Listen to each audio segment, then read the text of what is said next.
welcome you all to an amazing virtual classroom, and we look forward to best results from you and a good association of studies with you. My name is Dr. Samson Okege from the Department of Finance, University of Lagos, and I'm the facilitator in this course. The title of this course is called Cooperative Banking and Financial System, FIN315. Introducing the study session.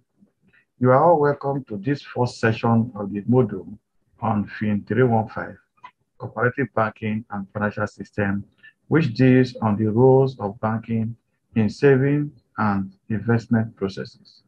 I will introduce and familiarize you with the savings investment process. Learning outcomes.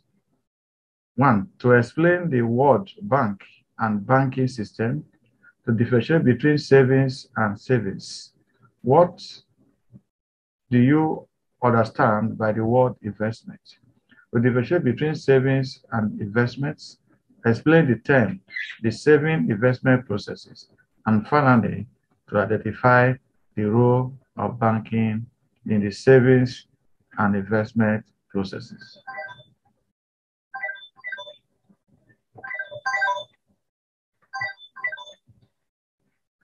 According to the Business Dictionary, a bank is a company or a financial organization that is licensed or permitted to collect deposits, give loans, clear checks, and serve as a middleman in financial transactions in order to provide financial services to its customers.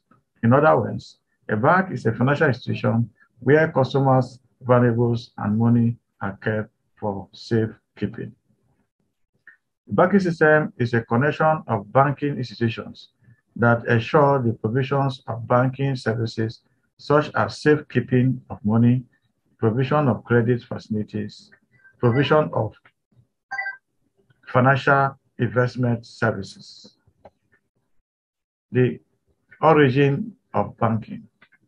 The origin of banking can be traced to the ancient empires of Greek and the Babylonian. These empires meet various metals into coins in order to use as payment for foreign trade. According to historical records, the wealthy people of the ancient Rome kept their coins available in the basement of the temple, protected by security guards under the watch of the priest in the temple.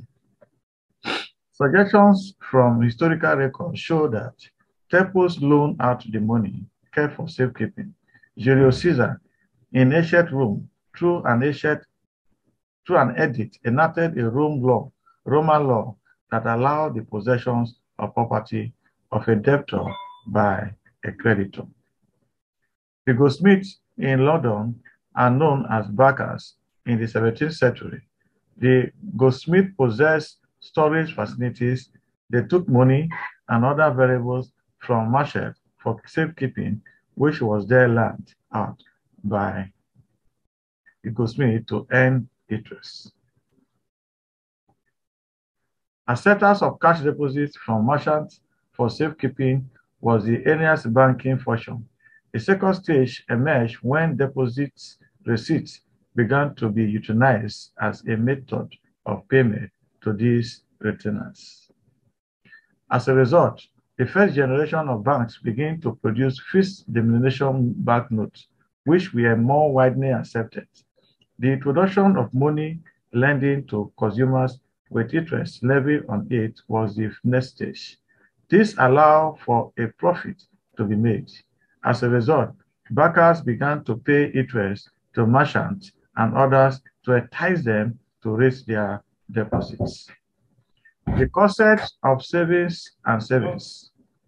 Savings refer to the act of putting a part of percentage one's income aside to increase one's assets. Savings refer to the money set aside for futuristic purpose instead of present use. Savings over a period of time is referred to as a flow variable, whereas savings refer to something that exists in its whole and is referred to as a stock variable. I strongly believe that you understand this concept of saving and savings as highly depreciated in this. Now we move to the next. What is investment? Investment is an act of committing money or capital to an endeavor with the expectation of obtaining an additional income or profit. Investment refers to any means used in generating futuristic revenue, financial investment, including buying of stocks, mutual fund, ETF. Returns is the benefit realized from an investment, including dividends, interest from loan, rent, incomes, profit from property, return sales, profit from a business activities, gains in exchange, etc. Let's look at the next subtopic that talk about the relationship between investment and savings. Savings and investments are two microeconomic concepts that interchangeably and closely linked. Savings include spending less on consumption than the disposable income available, and there is no risk. It is mostly placed in banks for the purpose of paying for future consumption. The savings return is in the form of interest or dividend. Complete savings are not increased by the acquisition of stock or bonds, but they grow by purchasing actual domestic assets, such as new equipment, factories, offices, housing, and a rise in the inventory of product of a company. And this process is called investment. We do not raise aggregate savings. We cannot boost investments. If a person chooses not to spend a part of his income savings, utilize fixed capital such as factories, machineries to buy properties, he has thus invested in his savings. The saving of fixed capital accessible may be considered to be essential to expand, which in turn contribute to economic development. Savings not made through financial intermediaries such as banks have a no probability that they be recycled as a corporate investment, leading to a shortage of investment money, which may impede economic development. While savings is less than short-term investments, it may lead to higher aggregate demand and a boom in the economy. But if savings is less than long-term investment, it can cause investment to decrease and undermine growth and development. The savings and investment process. The savings and investment process revolves around banking intermediaries, thereby making them a core institutions of economic growth. In contrast to the capital markets, where investors engage directly with corporations in producing marketable securities, these banking intermediaries let out cleared deposits to companies or people in need for investment, usually referred to as the deficit economic units. Financial intermediaries are the core financial institutions in the savings and investment process. Financial intermediaries involve the process of linking, ensuring the movement of funds from surplus economic unit to the deficit economic unit in order to grow the economy and expand the GDP. The deficit economic units are those economic groups whose expenditures is greater than its income over a period, which result to a need involved by those economic units. Financial intermediaries act as a bridge that ensure the movement of the excess fund from the surplus economic unit to the ideal need of fund, that is the deficit economic unit. This process facilitates savings and investments as it helps to link the users of capitals and the providers of this capital. The role of banking in the savings and investment process. There's a figure for you to see. At top of it, you can see the central bank statutory reserve requirement In the left-hand side, you see savings and deposit lenders. You see the financial institutions, banks, which are normally called intermediaries, and they observe the investment and borrowers. In other words, you can look at the savings and deposits as lenders as the surplus economic units, while the investment borrowers are the deficit economic units. And then they pass through this money through the financial institutions, which are intermediaries, to the deficit unit. And this process is called financial intermediation. Effective and efficient financial services supplied by bank as a result in the range of business possibilities for the SME sectors, for agricultural and for businesses.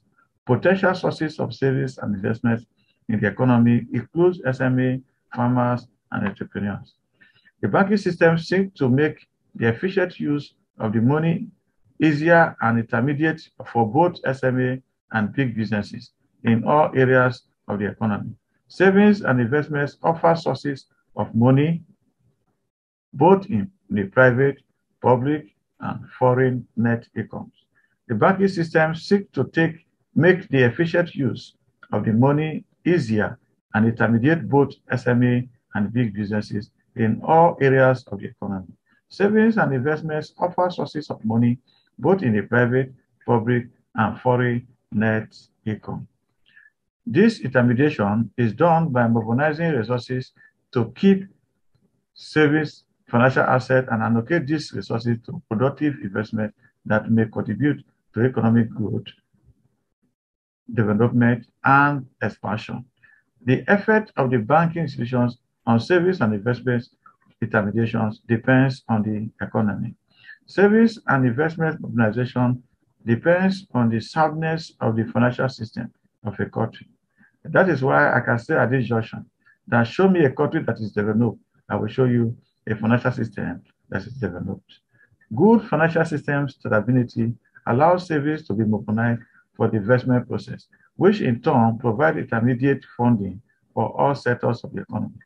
The uncertainty of a financial system leads to difficulties mobilizing funds, and poor savings mobilization may need to deposit in piggy banks or inside or people bury money in their bedroom. If funds are not placed in bank, the potentials of these savings as an investment is extremely limited. Banking provides consumers with various access to financial activities like savings and investment.